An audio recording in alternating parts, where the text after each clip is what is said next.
Hello, আসসালামু আলাইকুম। সবাই কেমন আছেন? আশা করি ভালো আছেন। আল্লাহর রহমতে আমিও ভালো আছি। আবার আপনাদের মাঝে এসে পড়লাম নতুন এক ব্লগ নিয়ে।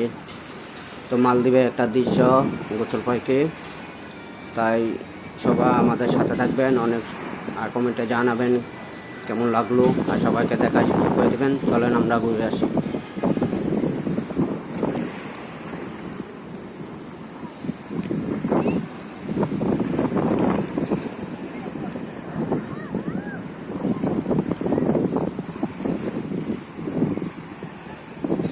আর সামনে এসে দেখলাম আমার এক বন্ধু বসে আছে। তাই বন্ধুর সাথে একটু দেখা করে আসি।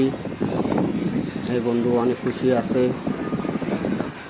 তাই সবাই ভাবলাম ঘুরতে পারছি, আমি সবার সাথে শেয়ার করি একটা দৃশ্য। তাই সবাই আমাদের সাথে থাকেন।